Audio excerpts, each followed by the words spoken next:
Thursday, September 19th. Welcome to the Damon Bruce Show here on YouTube, brought to you by Ike's Sandwiches. My man has got a brand new app. I want you to go and download it. Start earning your way towards free sandwiches. You'll be very happy that you did. Coming up on Saturdays, you can get $3 off a sandwich at Ike's by using promo code SAT3, baby, to save yourself $3 off an Ike's sandwich. Not available at the Santa Rosa, San Mateo, and Redwood City locations, but the rest are the best. And I'm telling you, my man has got something for you with this new app. Seriously, download it. I think you get a free sandwich just for downloading the app for the very first time. You start earning your way towards free sandwiches. You'll be happy about that. You and like-minded people gather at the Dubliner in West Portal. Fantastic bar. Is it a sports bar, a neighborhood bar, an Irish bar? It's just a great bar. I mean, that's all there is to it. You know, it's not really a sports bar, but yet they have local high school football helmets in it, which to me is like checking the box of any great thing a local sports bar would ever have. It is, it's Kenny's masterpiece. Go say hello to Kenny and John for me and tell them that Damon Bruce sent you. And you're probably saying to yourself, Damon, why are you wearing headphones? You've caught on already.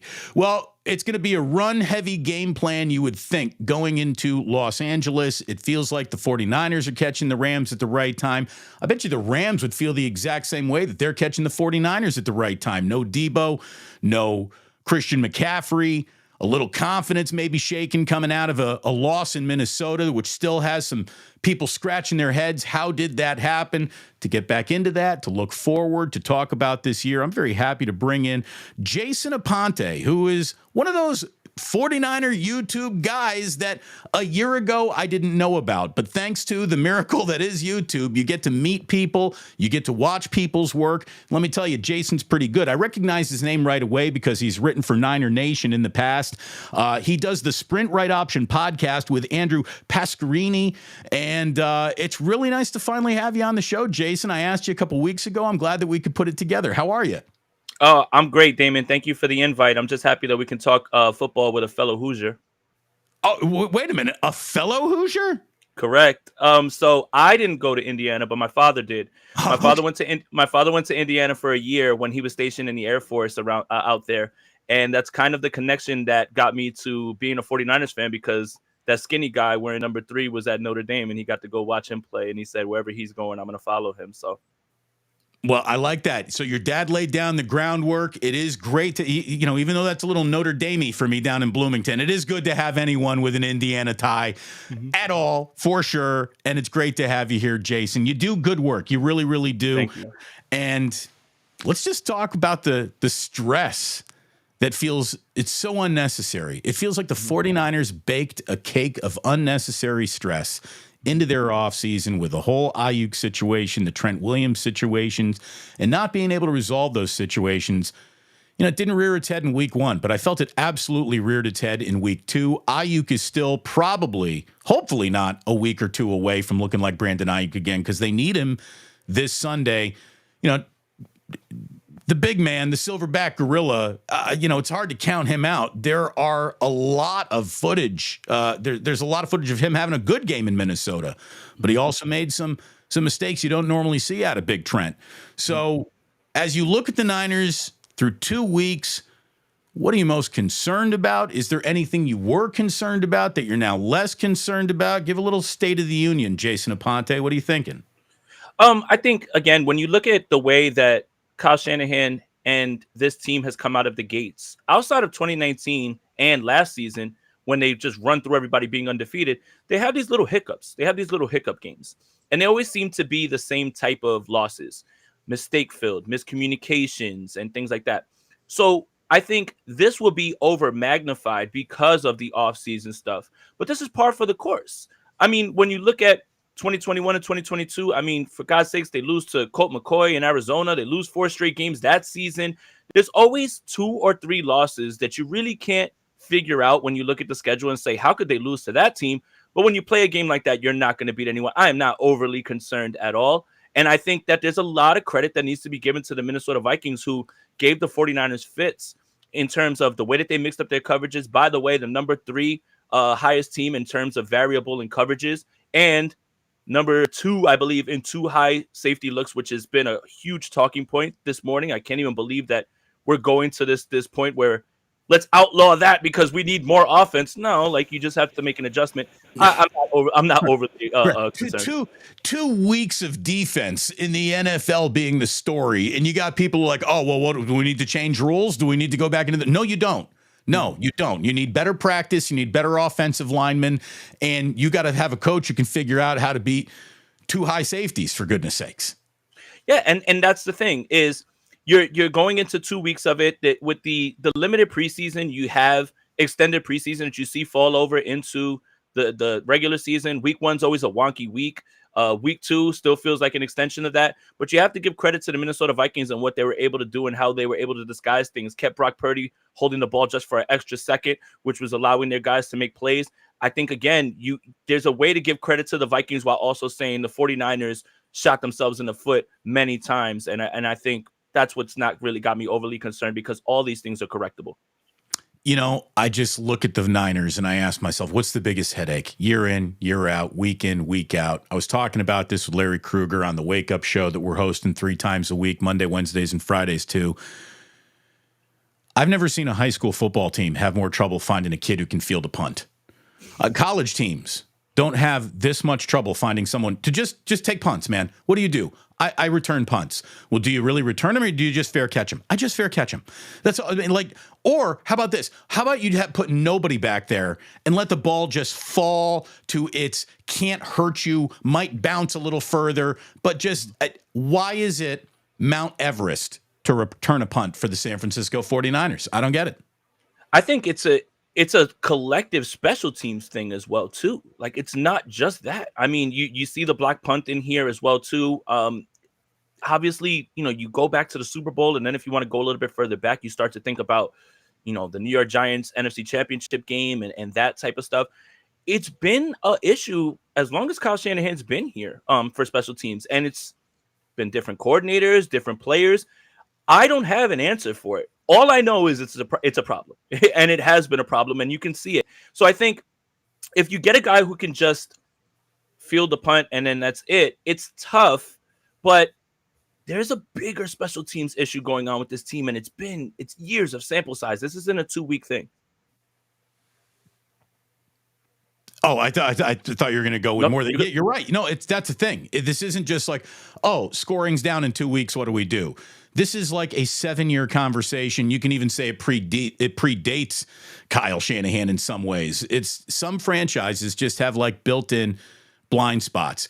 Look, there's certainly a section of 49er content creator land that has found great success in just telling you things that aren't really there. Like Brock Purdy can't play and Kyle Shanahan can't coach.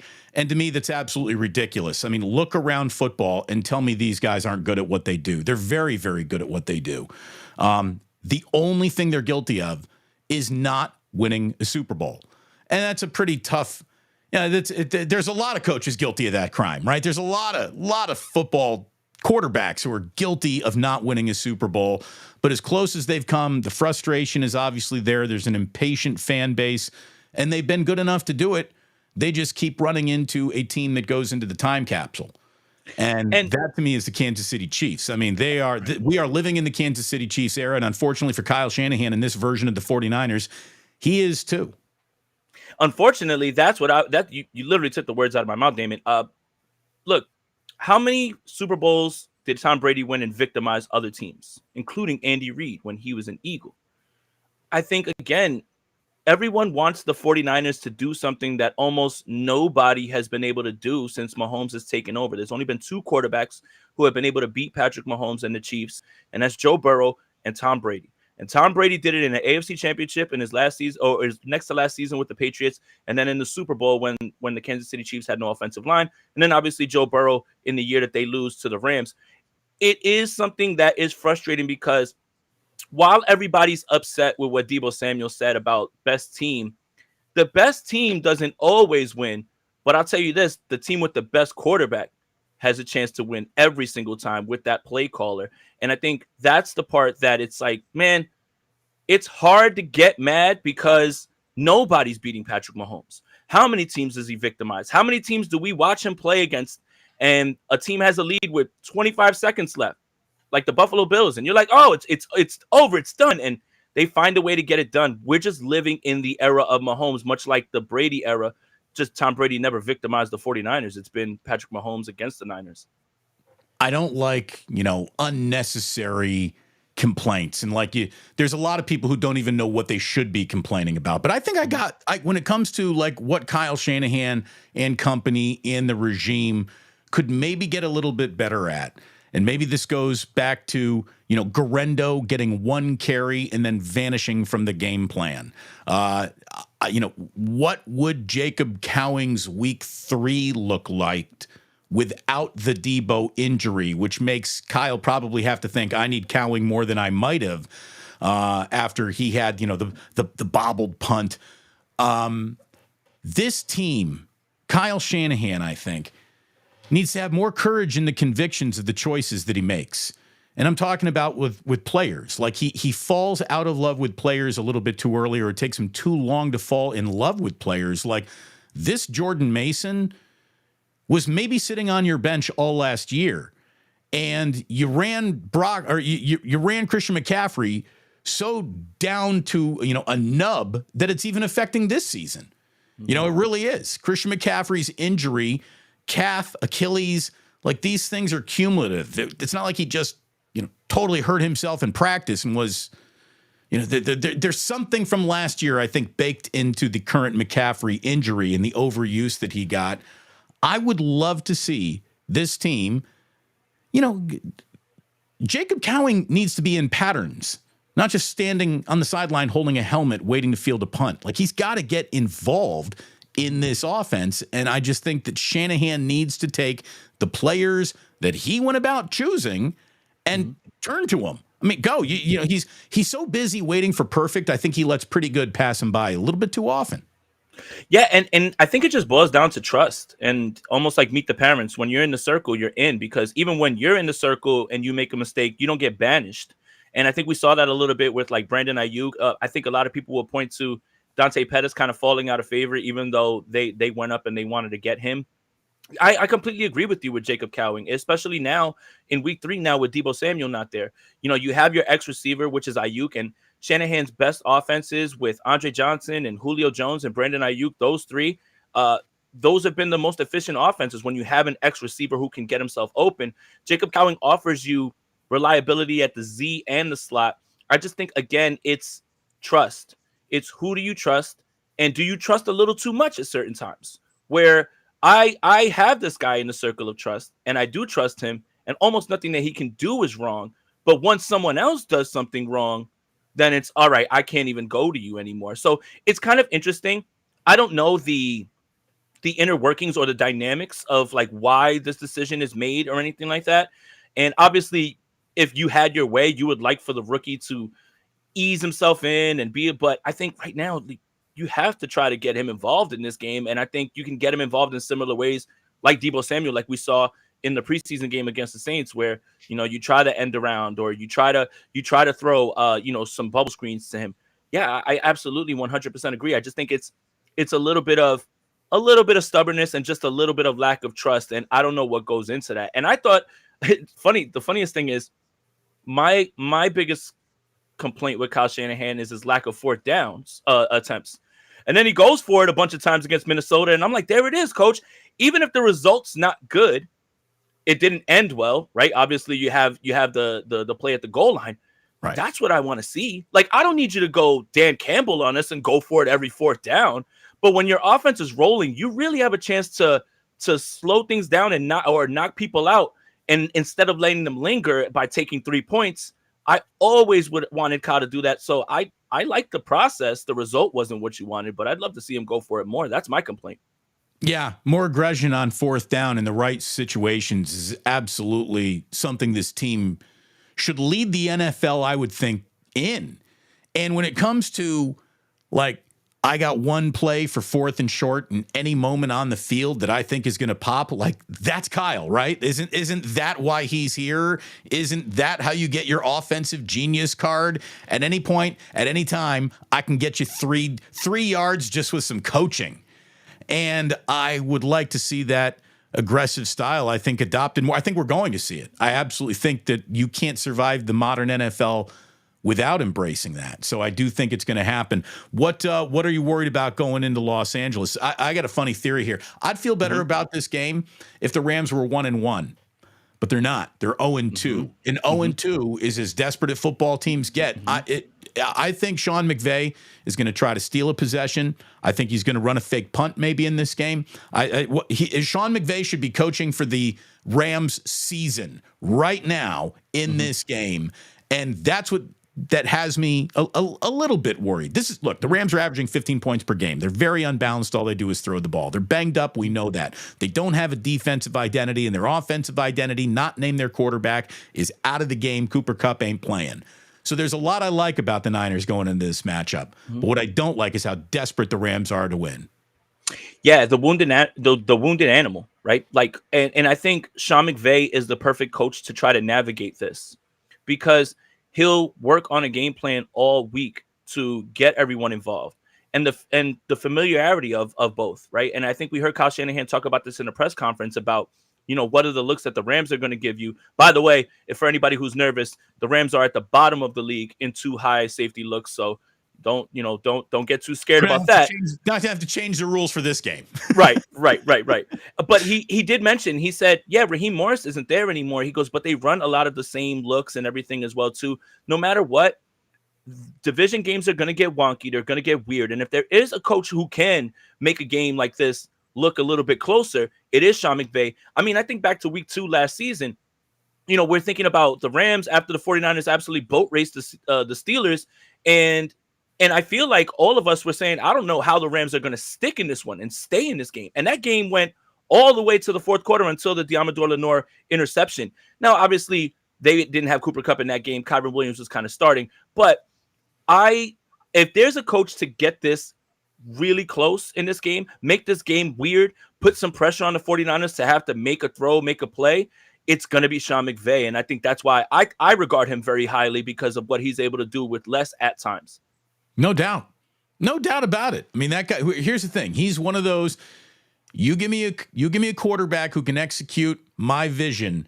My vision is good enough to get us through some bad football games. He's really good at what he does. There's no doubt about it. It's why he and Kyle Shanahan, it's funny, they're always rumored as McVay and Shanahan are off the same tree. They're not off the same tree. They just come out of the same garden. They were working together for so long, but they're not the exact same coaching tree. By the way, Iceman, very excited to see us here together. Iceman 002 said, wow, Bruce, Aponte, Batman, Superman teaming up, throwing a couple bucks at that. Thank you for it. Goes right in the ganja jar. Cheers and thank you. It's got to be Mason. To me, this is one of those games where you go back to the way you used him in week 1, almost an overuse. I think you need him to get, 20, 25 touches in this game. I think you beat the Rams by running out the clock and just running all over them. They're giving up almost 5 yards a clip so far this year. Yeah, one of the worst run defense, if not the worst. And that was kind of my complaint coming out of the Minnesota game is, sure, 20 carries for Mason is good, and look what he did. I would have liked to have seen him get 5 more. And I think there's ways to manufacture touches for him that are almost essentially run plays as well too. Let's run some screens. He doesn't have to run out of the backfield. It could be behind the line of scrimmage, and just more of Mason. It just feels like where their weakness is where your strength is. And regardless of whatever's thought about this offensive line, the 49ers were gashing outside run. I believe, if I'm not mistaken, outside zone is 5.5 per carry for Mason. Inside runs are still 5 for him, even though I felt like at times it was tough to run in the middle there, and the interior was getting beat a little bit. But this has to be a game where Jordan Mason puts his stamp on it, because if you look at what happened against Arizona, James Conner ran all over them. You have week 1 against the Lions, Gibbs and Montgomery, who are a fantastic duo, ran all over them. They're missing more people than they were in those games. I think it's very, very easy to look at this game and say, I don't want you to come out in the first drive and throw 3 passes. I want to see, let's get back to basics, hand off on first, hand off on second. Let's see what happens on third. But it should get back to that, because you have the clear, distinct advantage right here. Who do you think fills the Debo absence this week? Who do you think is the next man up? I would love to say that it's Cowing, but I would probably say that it's going to be Juwan Jennings. And And the thing is you have Ayuk at X, and he's fast enough. Jawan's not able to fill that role. But what the 49ers do, and they did it during that time in which Debo was hurt against Minnesota, which is funny, is they put Jawan at Z, but they condensed the split closer to the line of scrimmage because he's able to get to the spots that he can in the middle of the field because he's not coming from the other side of the field. So Kyle is going to go with the guys that he trusts. Now, it's pretty easy for us to say, and we've already said it, I'd love to see Jacob Cowing, but I think Juwan Jennings is going to get all that he can get in this game in terms of snaps. So I would love to see Cowing do it, but I think the way that they put Juwan Jennings on the field is you don't put him outside the numbers. You try to keep him close, a little bit more of a big slot, but there doesn't have to be another receiver on his other side. He can run from Z from a condensed split. And he's shown that he's more than capable, and the rapport with him and Purdy is crazy. Some of Purdy's best throws on Sunday were to Juwan Jennings, absolute lasers. You know, I was thinking about this week. I saw somebody, I don't know who actually put it out. It might have been a Mike Silver retweet about it, but just how quickly a professional football player's situation, life, and circumstances can change. Handful of years ago, Jimmy Garoppolo is signing the contract that makes him the highest paid quarterback in NFL history. It looks like he is, the heir apparent to a great conversation of historically significant 49er quarterbacks. And he's just in the first year he's here and healthy. They're in the Super Bowl. And then the very next year they come back. He hurts himself. Right before it was an Arrowhead, right? Yeah, in 2017. Well, that was 2017. Right. So he hurt himself before the Super Bowl, obviously. Mm-hmm. And then, 2020, he got hurt in week 2 against the Jets. Remember, it was him, yes. Bosa, Solomon Thomas. They all got hurt on that MetLife turf. And that freaking MetLife Stadium turf, right? Mm-hmm. The disintegration began quickly to the point where they're, drafting Trey Lance, which is a whole different story, which we won't get to for the sake of everyone watching. This week, Jimmy Garoppolo played Brock Purdy for the scout team in Los Angeles.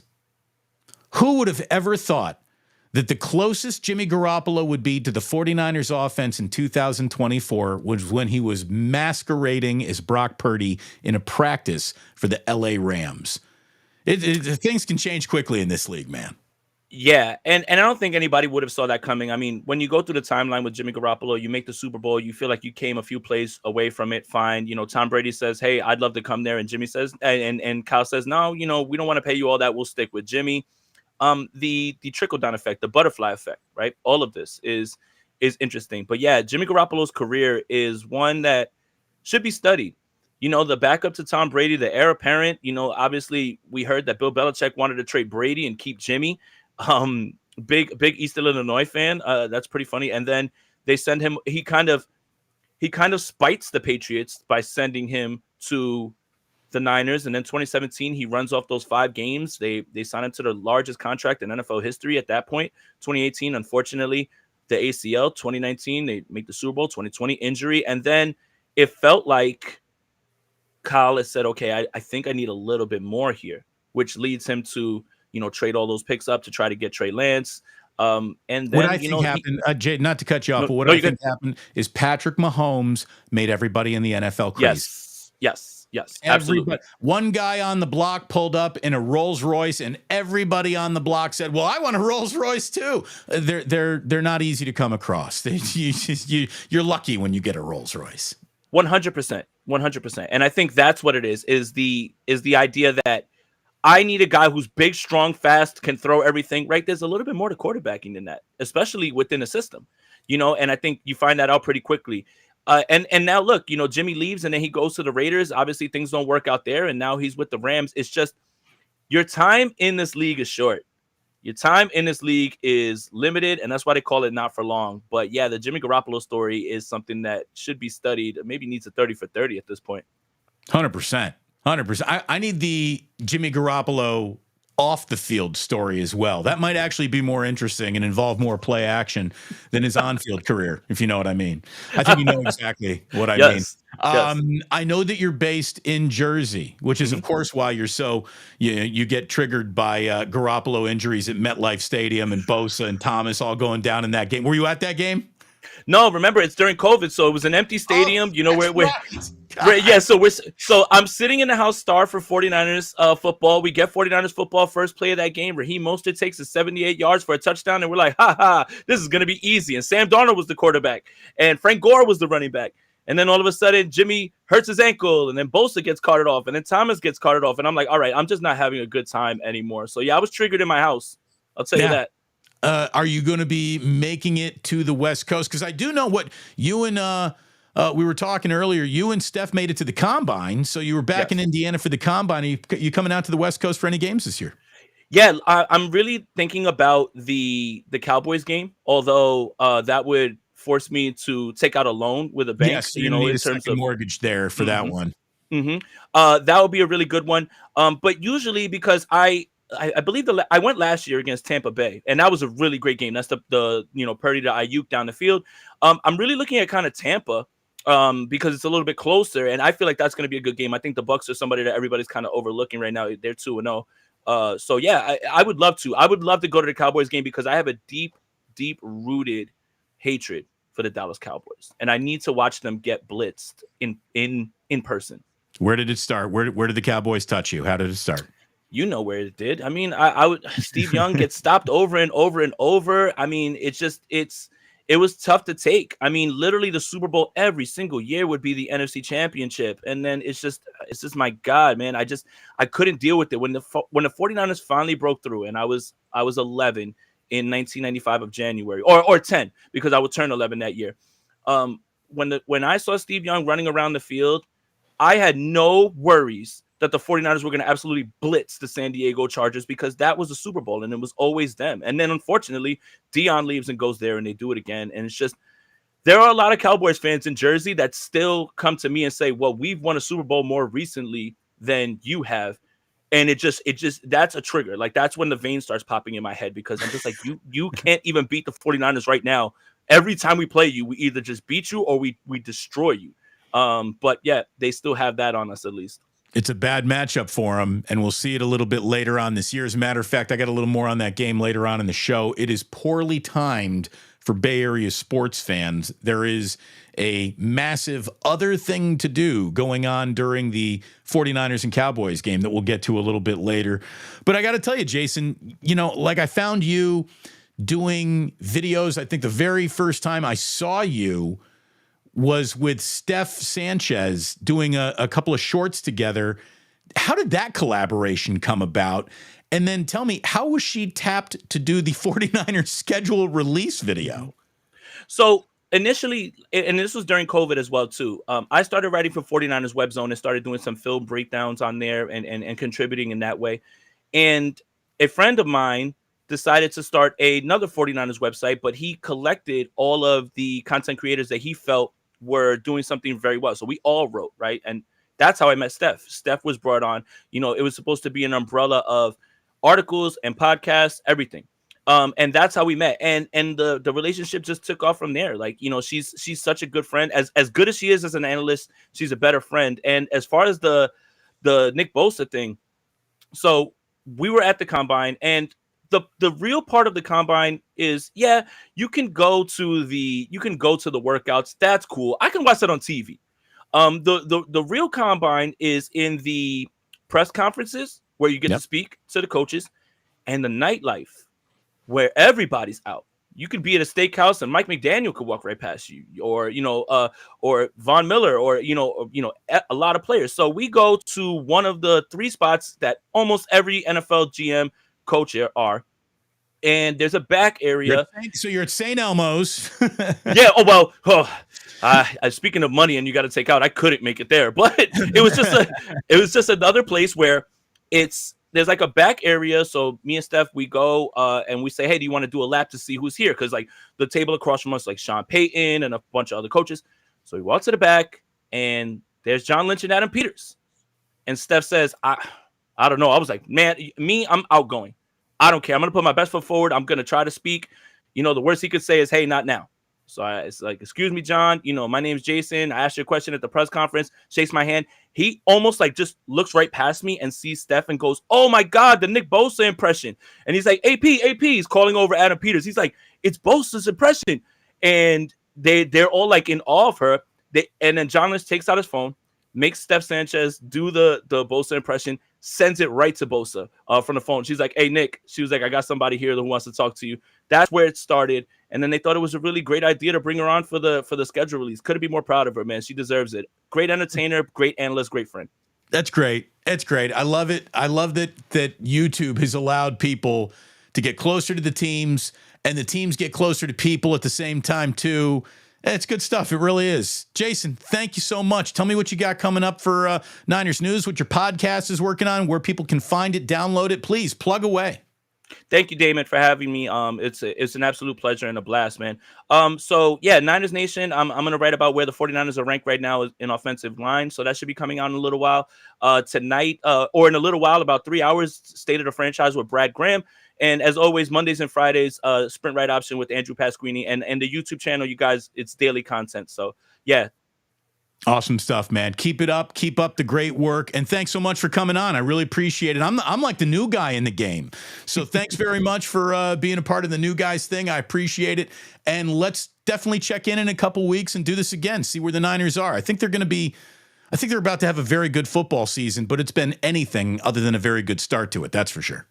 No, thanks again for having me. But yeah, again, when you look at the way that this team is, they peak in November and December. I'm going to stick to that. Obviously, history is the best indicator of the future. But again, this team is going to get reinforcements back. Dre Greenlaw sometime, Hufanga this week. It's obviously going to get better. And this is just one loss. And spoiler alert, the 49ers are probably going to lose 2, 3, 4 more games this season in the regular season. Just not the one in the postseason is hopefully it. That's hopefully as long as it's not the last game of the season. That would be an improvement. Jason, thanks very much. Thank you. Jason Aponte here on Damon Bruce Plus. Awesome to have him on. Thanks very much. Good guy. We were chatting before the show started today. Really nice guy, man. Really, really good guy. So make sure you go ahead, you follow his podcast, you check out, subscribe to his YouTube channel. And he's good. If you're a Niner fan, that guy's good. That guy's good. So look, it's a big week, obviously. It's Niners, it's Rams, it's the division opponent. We get it for the very first time this year. It's ownage for Kyle over Sean McVay. And if you're just looking at who the Rams are right now, the Niners got to be saying to themselves, well, there's really no better time of the year to dial up a trip to go see the Rams. But the truth is, if you're the Rams, you're probably looking at the 49ers going, yeah, probably the best time of the year to be catching the 49ers, given the injury to Debo and Christian McCaffrey's unavailability. And to me, I finally had a chance to go back and rewatch a little of that Vikings game. Again, it's been double dad duty. I've been very busy this week. But yesterday afternoon, for just gigs, I put the game on and just watched and just said, all right, what come up with something while you're watching this that you need to share with the audience tomorrow. What are you looking at here? And what I saw was a level of confusion that was the only thing that is normally not baked into watching a Niner game. There's a lot of things that happen in that game that happen in every Niners games. There's a lot in that game that should have broken the Niners' way had this stop happened here, had that first down not have happened there, had the 97-yard touchdown pass to Justin Jefferson not have happened, obviously, is the biggest example of that. But that game could have 100% been a 49ers win. It really could have. But the thing that dotted the game, that was I don't like seeing that, was the level of confusion. There was confusion on that offensive line, and you can say that's up to Brian Flores, and that's why he's a good defensive coordinator and a very good coach in this league. There was confusion in the secondary, which really didn't present itself last year in terms of you got two guys arguing over who's supposed to be where, who's supposed to be guarding who. Say whatever you want about Steve Wilks not liking some of the plays he called. The guys weren't wondering where they should be inside of that play call.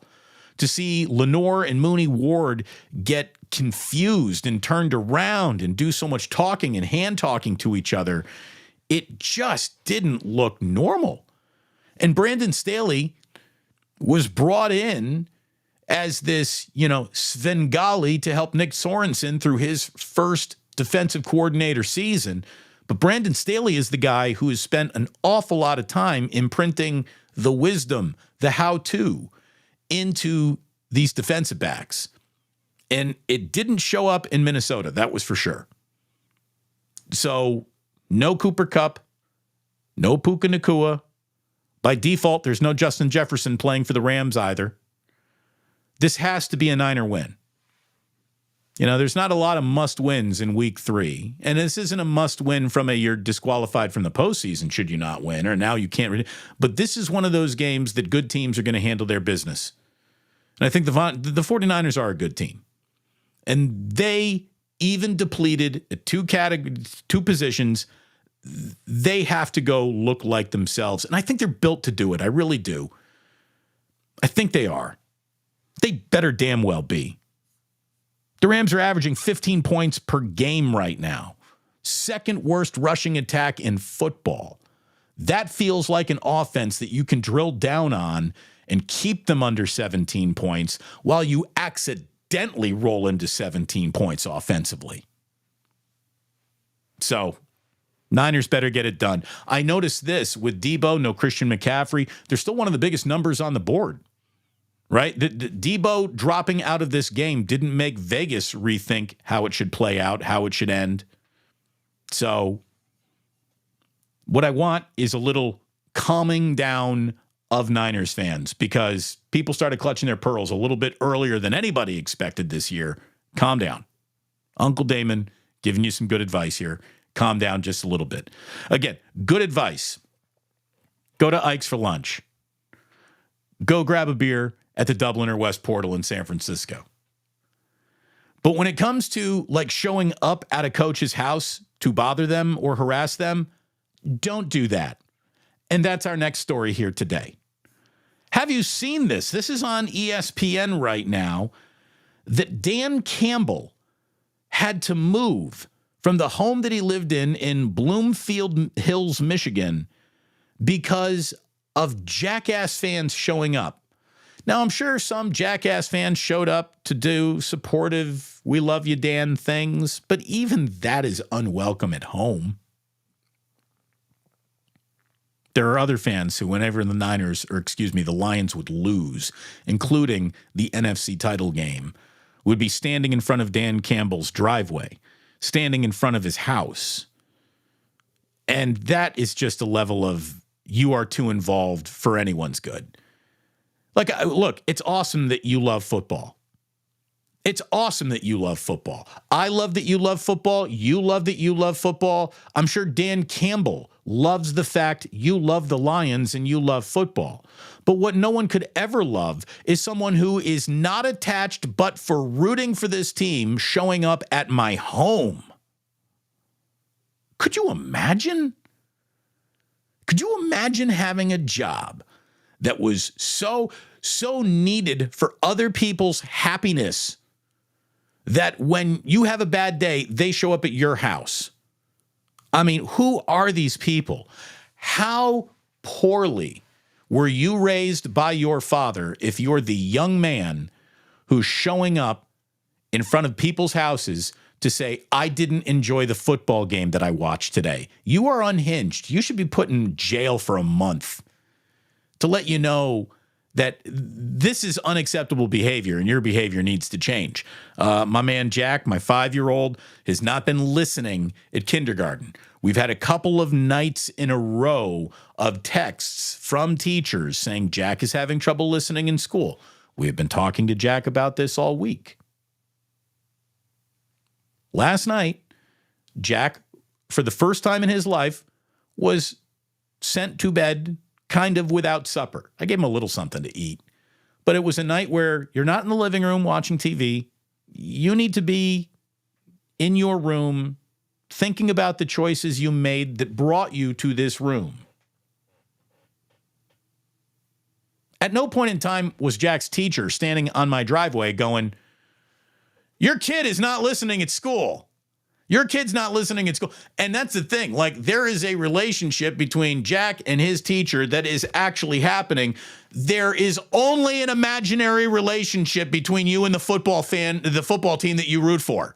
So stay away from your head football coach's house. Dan Campbell's home address was leaked to the public somehow, and his families became the victims of pranks and harassment after Lions losses. And he's had to move. He and his wife, Holly, had a 7,800 square foot house, which, by the way, is a monster. A 7,800 square foot house. That's a lot of room, Dan Campbell. $4.5 million in Bloomfield Hills. You spend $4.5 million on a home in Michigan, in a Detroit suburb.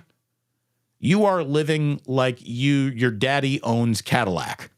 You're living like you are Ford Motor Company. I can't even imagine what $4.5 million get. $4.5 million in San Francisco would get you like a 1-bedroom apartment. $4.5 million in just outside Detroit, Michigan, is going to get you a mansion with a helipad and Roman colonnades, and I'm sure all the acreage you could think of. And it's still, as far back as it sat, I'm sure from the street, wasn't enough to keep Nudnik Lions fans from coming and bother the guy. That's ridiculous. Who are these people? Who are these people that think, yeah, this is what I need to do? I need to go to Dan Campbell's house. He's earned that.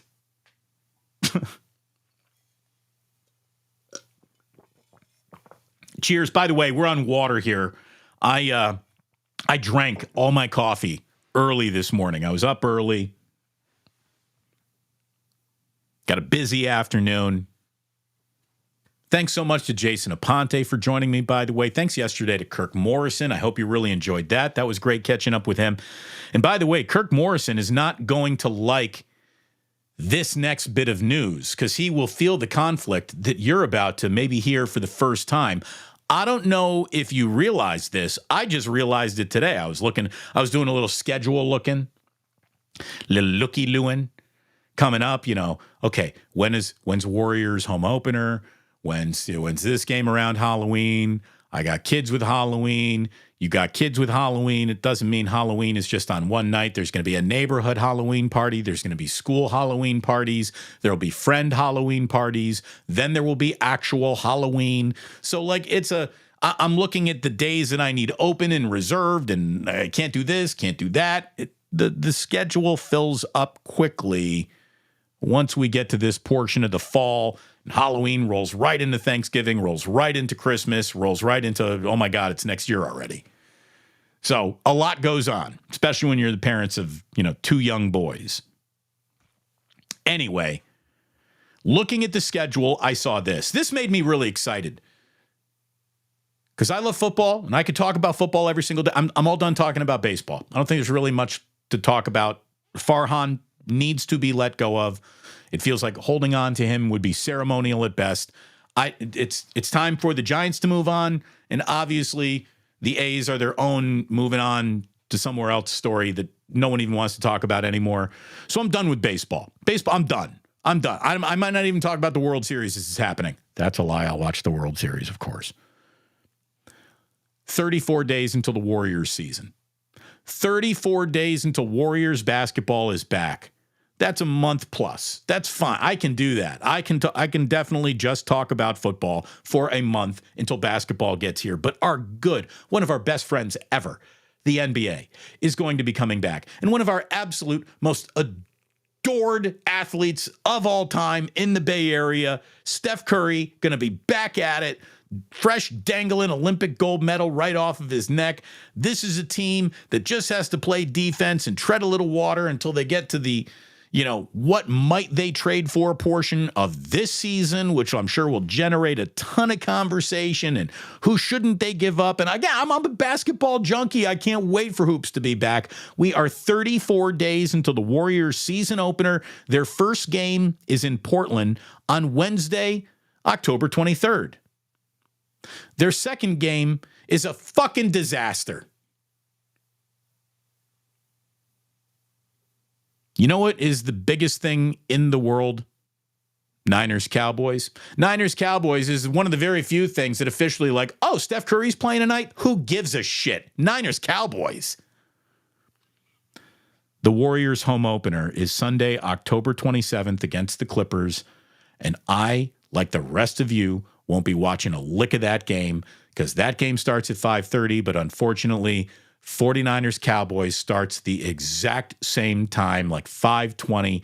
Niners Cowboys is up against the Warriors home opener. This will be the first Warriors home opener I've missed in God only knows how long. Because the Warriors could be playing the Clippers in my living room. And I would be like, guys, sit down. Niners Cowboys. Sit down. All of you. All take a timeout, sit down, go to your benches. I'm watching Niners Cowboys. We'll get to you when you're done. There's 17 of these things over here. You have so many NBA games that you actually have gone out of your way to not play in all of them or even try in all of them. But for does nobody in the NBA office understand that, there are very few things that you have to compete with? Is there a way to bump up Clippers, Warriors to Saturday so we can do that before it's Niners Cowboys? What the hell? Who's making these decisions?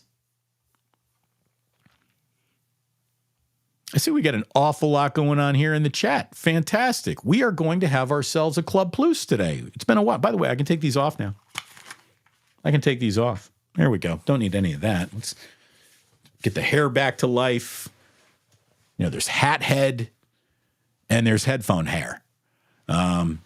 You probably dealt with both in your life as well. But what you probably haven't done is order yourself a customized helmet from Green Gridiron. Boys and girls, do you see that absolutely awesome 49ers helmet sitting behind me? You can have one just like it at an incredibly reasonable price because that's just a replica helmet. That's just a replica helmet. Looks like the real deal. Looks like you could put that out and go and wear it in a game.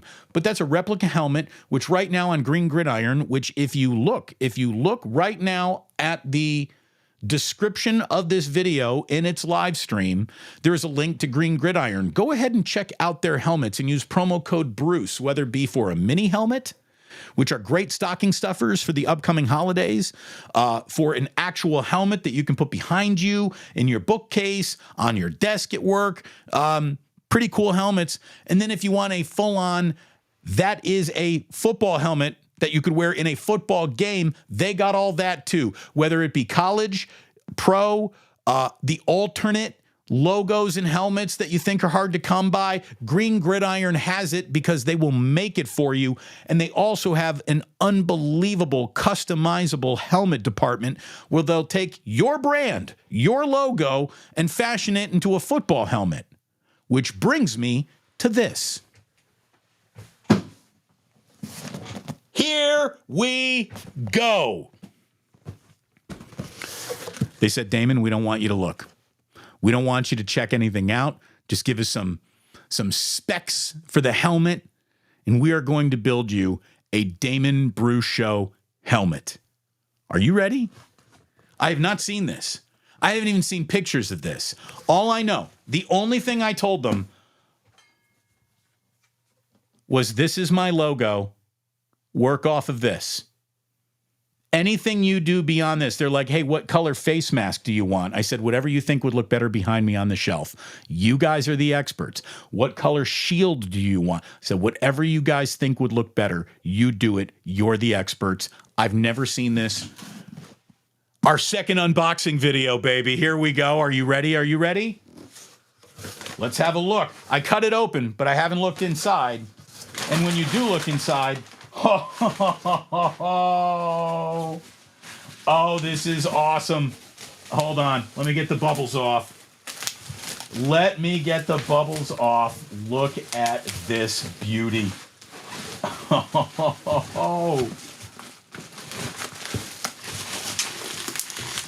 Here we go. I told him I wanted a white helmet, but you do what you got to do. I told him I wanted it white. They gave it white. Oh, look at this. Look at that. Look at that. Oh, that's awesome. That is absolutely awesome. And unlike the other helmet, which is a replica, this is the real deal. This is a real helmet. This is what I think this is the Riddell Speed helmet. It says it's a large. It's probably not going to fit on my head even. I have such a big dome. Ow. There it is. That's as close as it's going to get. I'm already feeling a pinch in my head. It's not big. I told him, I said, I don't need it to be anywhere but on my health. But it says the Pluce right there. Oh, that's awesome. Look at this shield. You can't see my eyes. I can see you, baby. And look at this thing. You can get a totally customizable helmet from our friends at Green Gridiron. Go to the link in the description of this video. Look at this thing. Oh, this is awesome. They nailed it. Oh, they nailed it. This is so cool looking. I love it. I love it.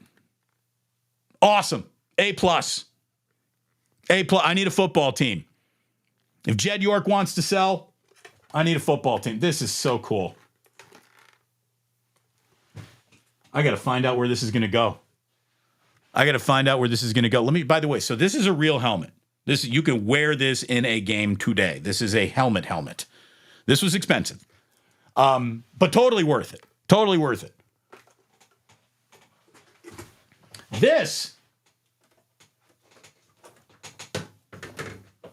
glorious helmet certainly looks like a real deal football helmet, right? There's no difference between what I just showed you and what you just saw, except inside, you can't even put it on your head. They make sure that there's a fill in there so you can't put it on your head and start running around making bad decisions. Now, I could absolutely tear that out, and I could have this just like dangling, bobbling all over my head, but I'm not going to do that because I'm a grown-up. But this is an awesome Christmas gift that you should think about for every single 49er fan in your life that you love. Any team that they might be a part of or root for, they got it at greengridiron.com. Check out the link in the description of this video. I am absolutely in love with the 49ers helmet, which is just like, that's a classic helmet. I remember being a little kid, growing up a Bears fan, and seeing the Niners in the Super Bowl every year and just thinking like, man, those are great uniforms. They got great uniforms. And here I am covering the freaking team.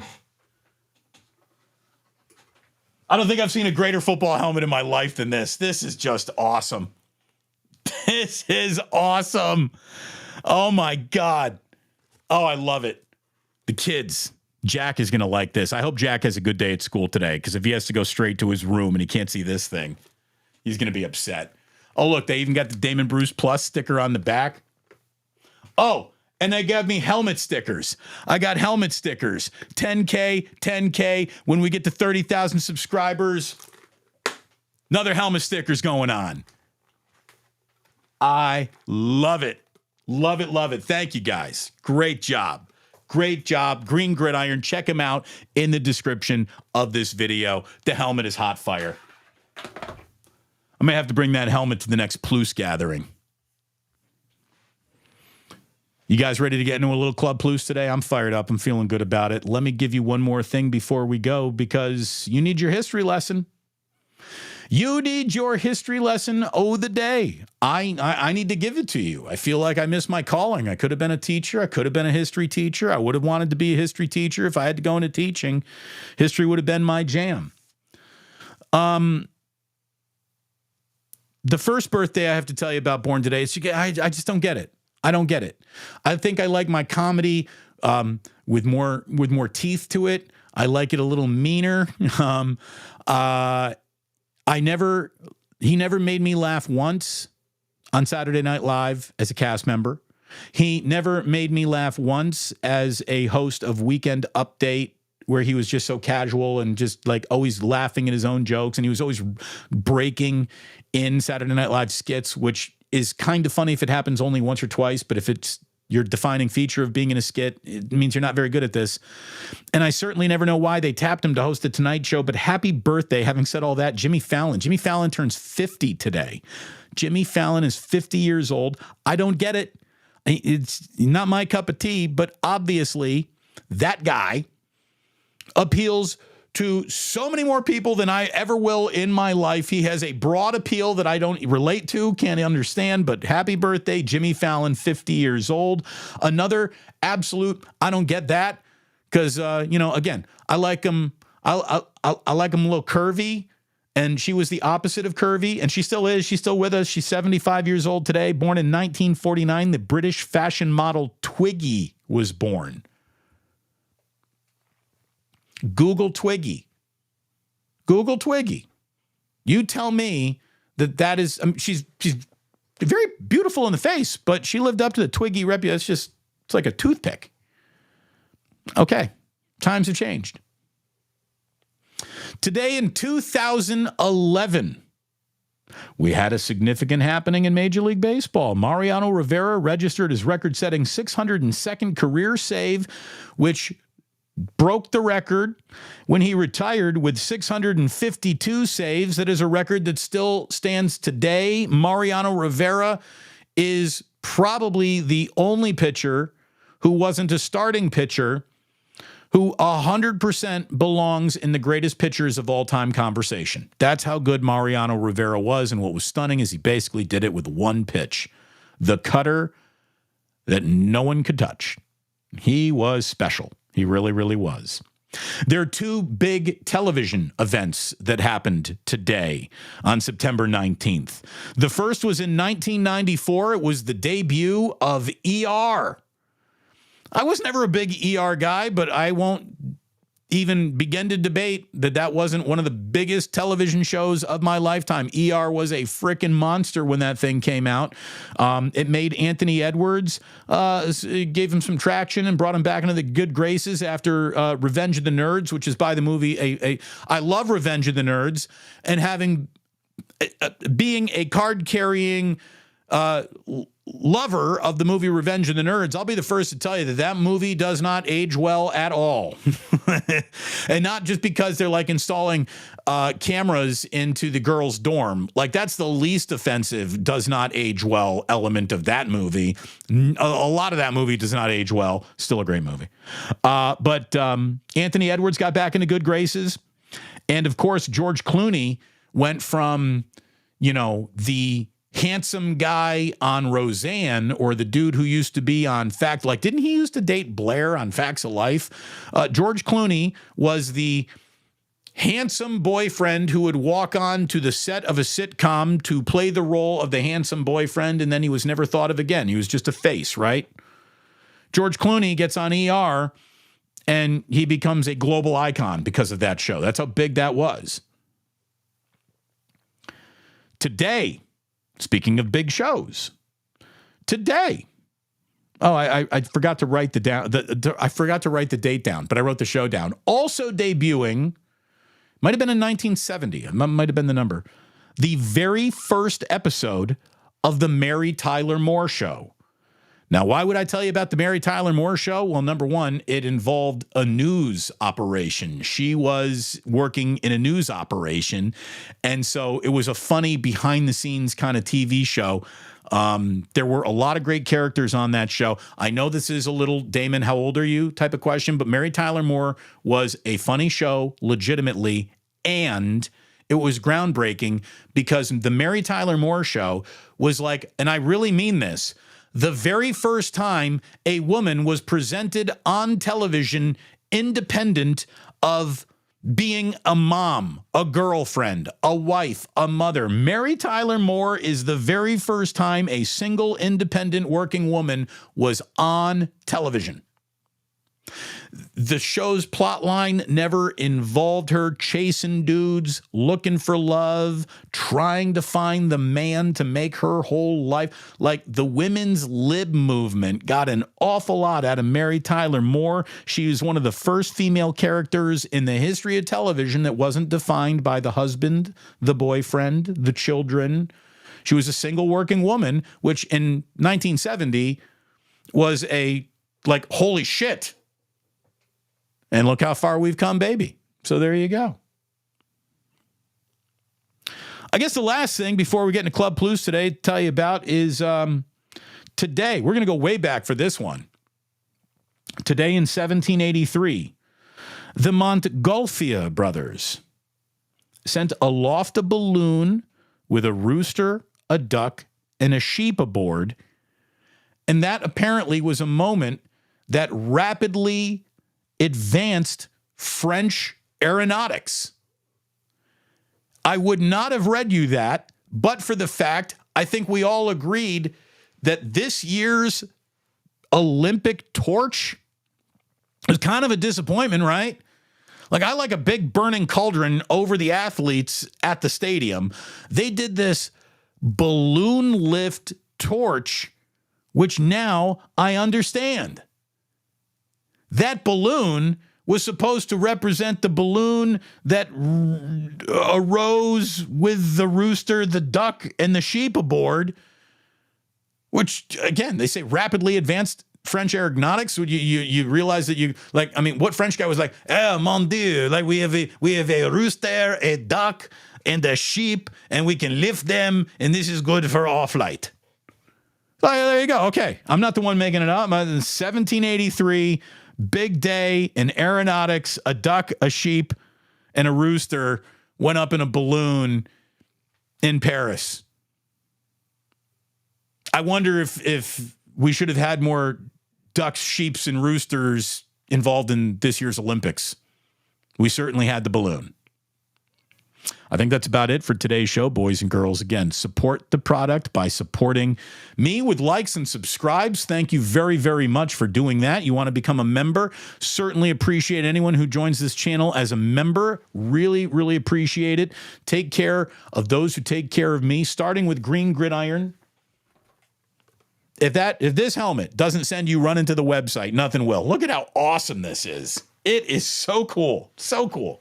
Check out Green Gridiron in the link that is in the description of this live stream. And of course, my man Ike has got the best sandwich waiting for you. Download that brand new, all-improved app, and no app needed at the Dubliner. Just walk in and tell Kenny that Damon sent you. The Dubliner in West Portal. We will see you there soon. We're going to do Pluce Mania there during the bye week again this coming football season. So keep an ear and eye out for all of that. And if you are listening to today's podcast, thank you so much for listening to today's podcast. Really, really appreciate that. Make sure you download, you like, you tell your friends about it. And if you're watching on YouTube, stick around because we're about to get into Club Pluce. But in the meanwhile, all I can tell you is thanks so much for listening. And please do remember that sports don't build character, they reveal it. And like that, he's gone. I just realized the helmet reveal thing, probably lousy for those just listening on the podcast, but you know, they're gone now, so screw them. Did plug in the disco ball, the squeakiest in the land. All righty. What do we got here? We're going to go right back. Oh, my God. We're coming down. I can only go back as far as 15 minutes ago. If you're Super Bowl on VHS, it's not worth watching it. Jim the Great. I don't know what you're talking about. Oh, he is saying that the only time the 49ers have a Super Bowl is when they pull out a VHS tape. Hey, if you're a Rams fan, that's what you got. Like, that's the one bow you have to shoot at 49ers fans. So I don't blame you for plucking it, I guess. I get it. I will say this. I'm not trying to become a friend of Jim Everett over here, but I will say this, Jim. Rams gear is drip. 49ers gear is better. Like the 49ers helmet and uniform, the color combination. The Rams, before they changed and modernized, the helmet is incredible. The helmet is incredible. The color scheme absolutely works. I love Rams uniforms. I'm talking to Green Gridiron about certain helmets that'll come behind me during the weeks that those teams are being played. And I said, I want a Rams helmet eventually behind me. So we'll see if that doesn't happen a little bit later on this year. Gizmo wants to know, Damon, who's the cardboard cutout behind you? That Gizmo is Ike. That is Ike of Ike Sandwiches, and he presides over all good things. Sandwiches, YouTube shows. That's the man Ike right there. I told him, you'll be in every frame. Did you like the unboxing? Did you like it, Michelle? I'm glad you did. Michelle, she gives good advice.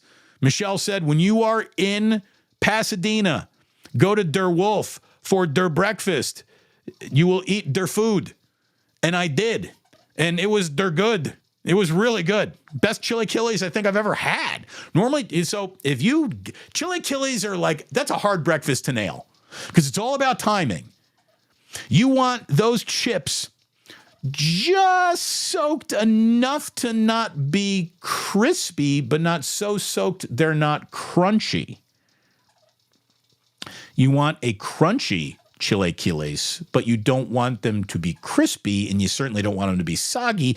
It's a hard needle to thread. And Der Wolf thread der needle.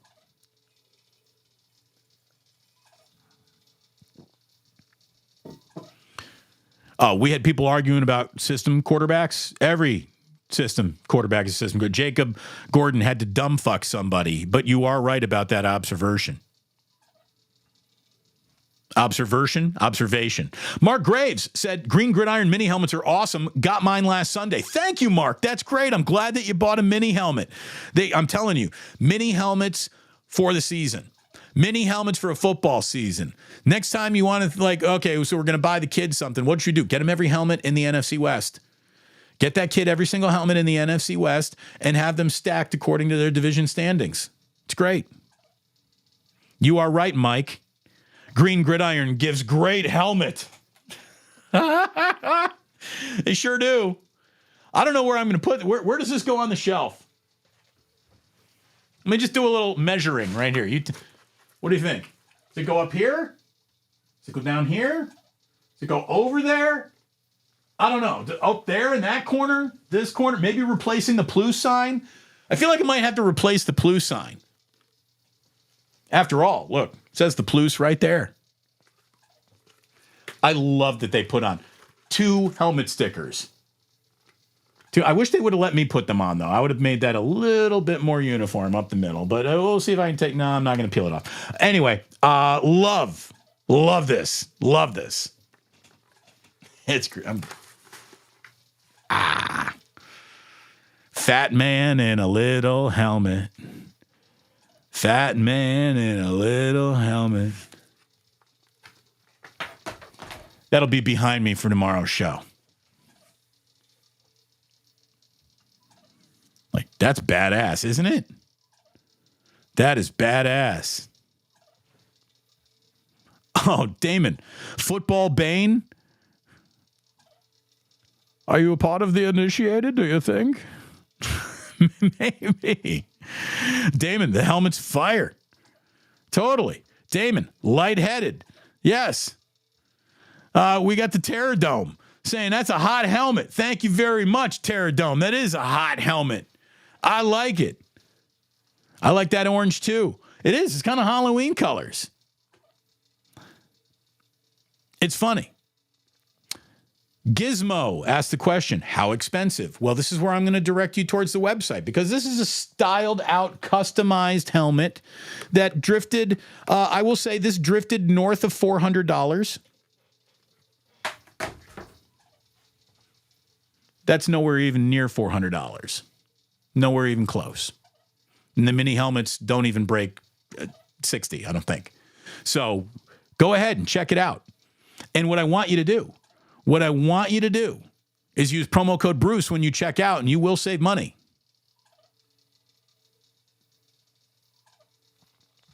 Ask Jack to put it on. I want to see him that one. Yeah, I'm going to put it on him. It does have a little Miami Hurricanes look to it. I always thought the Hurricanes had hot helmets. I feel good about that helmet. I like it very, very much. Like that color scheme. Thank you. Damon did love Andrew Dice Clay. All my comedians were the comedians that made parents uncomfortable. I like George Carlin. I liked Andrew Dice Clay. I liked Richard Pryor. I like Eddie Murphy. I like Jim Jeffries. I like dark shit. It's who I am. Fallon is 50? Yeah, I can't believe that. I can't believe that Jimmy Fallon is 50 years old. He didn't look it. I'll say this. He's aging wonderfully. Twiggy needs an Ike's. So, dude, Twiggy, I don't know what she was eating, but she wasn't pumping down Ike sandwiches. I can tell you that. Gina had a Twiggy doll when she was a kid. I didn't know Twiggy got barbizized. Good for her. Otis Bird talking about Mariano. Enter Sandman. Oh, thank you. You're such a good, loyal radio listener through all the years. Yeah, Kate Moss, very part of that super skinny trend, that heroin chic look. She was a part of it for sure.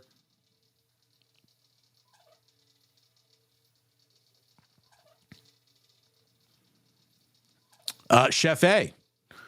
Twiggy, the role model for young eating disordered girls. Thanks, Twig.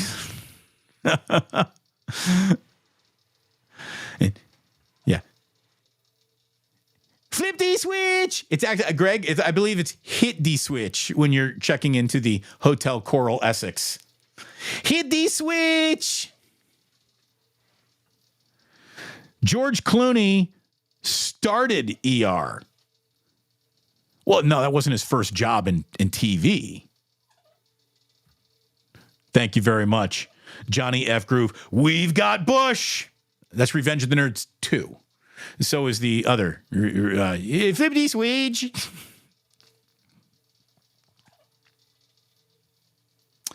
Yeah, you're right, True Blue. You take the good, you take the bad, you put them together, and then you have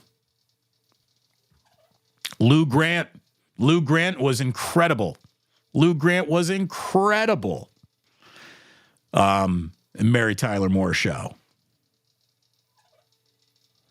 What else we got going on here? I don't know. We got Buddy Holly. Well, Buddy was today. Did Buddy Holly die today? Is that what you're telling me, or is Buddy Holly's birthday? Let me Google. Peggy Sue, pretty Peggy Sue. Nope. He was born September 7th and died in February.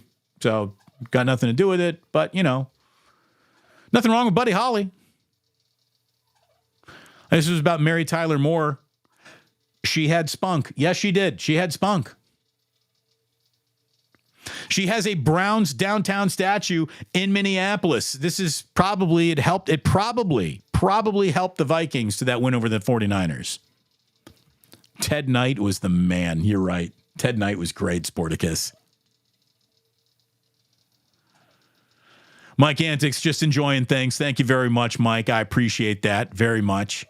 I'm glad you're liking it. Yep, Ted Baxter. Good times. Do we have we don't have enough likes here? Boy, we get those likes up, boys and girls. You got to hit those likes. You got to do it at the beginning of the show. That helps the algorithm. Push it out. Thank you very much. Don Pluce, Damon, the helmet's awesome. Greg, you're right. A duck, a sheep, a rooster walking into a bar. A duck, a sheep, a rooster invent aeronautics in Paris. What else we got going on? It's beautiful. Thank you. Isn't it beautiful? It really is. That's an awesome looking helmet. Like, what team doesn't want to be rocking that? By the way, this helmet, probably more than 95.7 the game's entire promotional budget for the year. There it is. It's good to be on YouTube. Yeah, see, there you go. My audience and I, we think alike. That's a great joke intro. A rooster, a duck, and a sheep getting a balloon. Right? Damon, I spilled the coffee when I pulled the helmet out. Well, look, when I whip it out, it gets intimidating.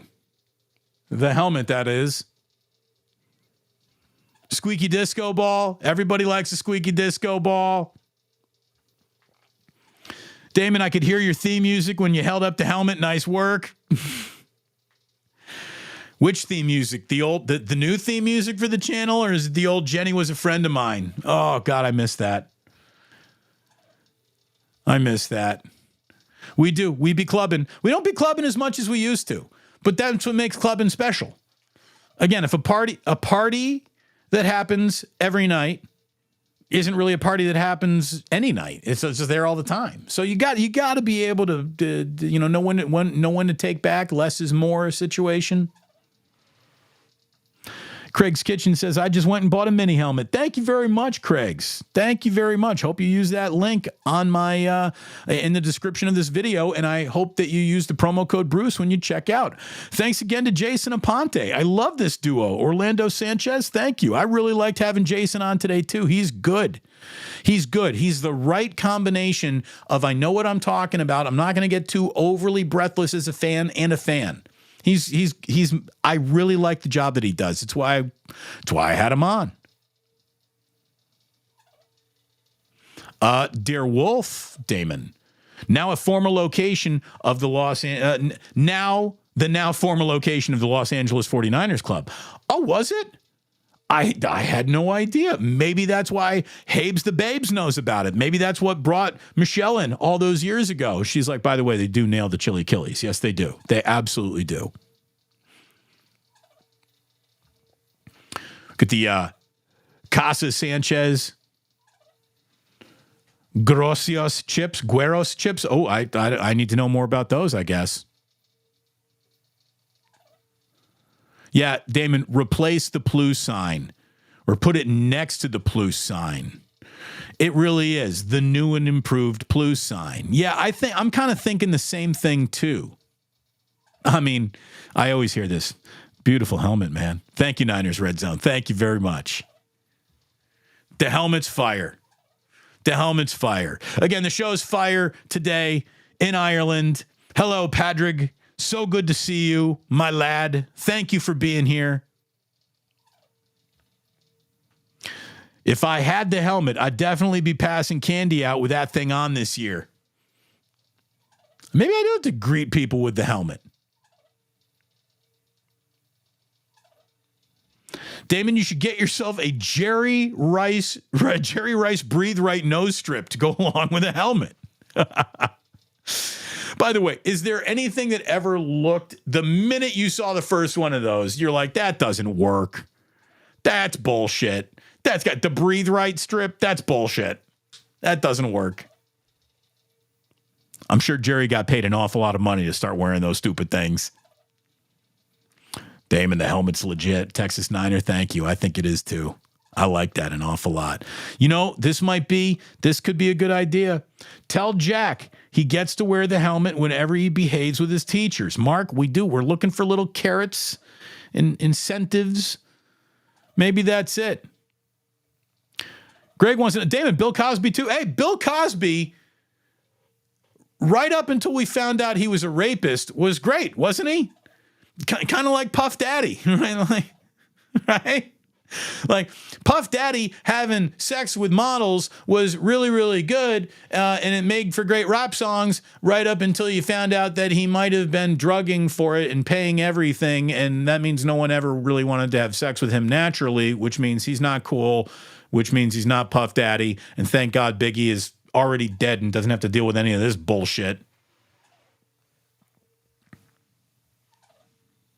Right now, there's no doubt Dave Chappelle, Bill Burr, geniuses walking among us, especially Chappelle. I really do. I think I can make an argument that Dave Chappelle is the modern black Mark Twain. He's incredible. Damon, you will like Anthony Jeselnik or Jeselnik. I've always not liked pronouncing his last name, so I usually leave him out. But, he's funny. He's good. He's good. Damon, do you follow Andrew Dice Clay on Instagram? I open Instagram like twice a year. So, no, I don't really follow anyone that I am following. I don't see their stuff. I'm not an Instagram guy. I don't open Facebook or Instagram much at all.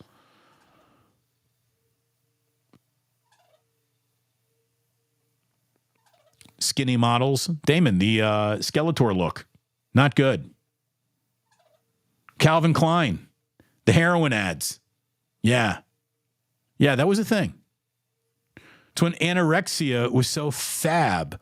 Yes, and you are right about this, David. Twiggy makes a cameo in the Blues Brothers. She's the chick that pulls up, I believe it's a Mini Cooper, but she pulls up and she's talking to Aykroyd at the gas station.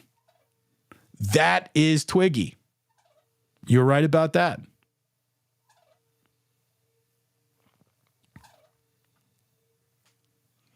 Gizmo Maltese coming in with a little $2 for the ganja jar. Thank you very much. It'll also help to go. Maybe this is like the new ganja jar. Maybe we should just leave this. Well, then it'll be upside down. It wouldn't work nearly as well.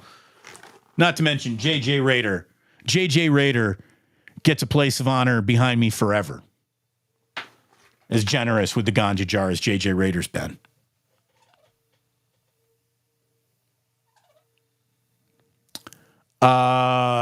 Pick Bosa and Hargrave or Buckner and Armstead. Well, I'm always going to lean towards having the best player, and that of that entire group is Bosa. I'm taking Bosa and Hargrave over Buckner and Armstead. I think I am.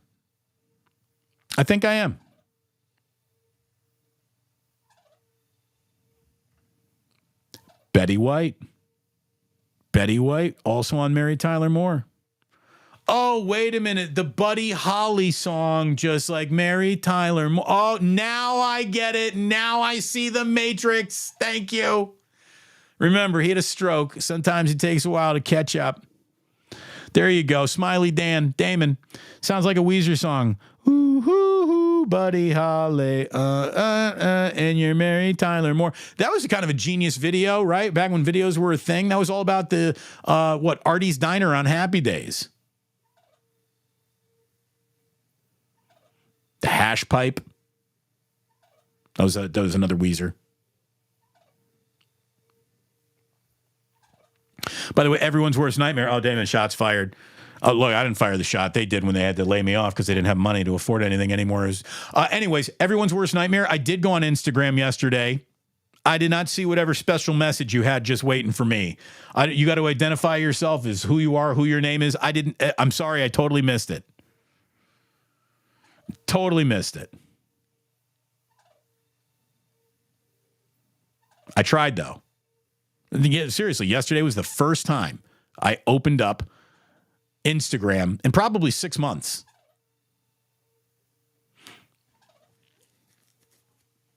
I think that's it. Joe Schmo wanted to know, what about the sip of the day? Well, Joe, it happened before the show even started. I had finished my 2 tumblers of coffee before the show started. I was up earlier this morning, so I came down with just some water in here, and we don't do official sips of the day with water. We're not animals. It's like you don't ever cheers with water. You don't do sip of the day with water. That's got to be coffee. It's got to be booze. There you go. Hey, hey. Hey, hey. That's a great song. That is a great song. Weezer, I'm not going to extend to them great band status, but they're a band that does have some great songs. I will give them that. And friends, oh friends, oh friends, that is the end of today's show. A little long one today, right? We had a guest. We had an unboxing. We had a historic French aeronautical balloon to discuss thoroughly. We had Mary Tyler Moore. We have the Cowboys and Niners the same night as the Warriors home opener. Like, dude, NBA schedule, get your shit together. How does that happen? How do you let that happen? Let's take the single biggest attraction the sport has and put him up against the only other thing in sports that could absolutely crush Steph Curry's impact as an eyeball gatherer, ratings getter. We'll put him up against Niners Cowboys. Not even Lil Steph Curry can survive that. Come on. They clearly did not call me before they agreed to these things. Shame on them. And thank all of you for hanging around Club Pluce today. Back at it with Larry, 9 a.m. for Wake Up. We'll hang out a little bit. You know what I think we're going to do? Video calls. It's been a while since we've done any calls. So we're going to give you a chance to call in to tomorrow's show. We're going to call it a Sports Phone Friday on the Pluce. So I hope you plan on coming back then and maybe even dipping on in to say hello. In the meantime, thanks again for watching. And just remember that you don't have to go home. You just can't stay here.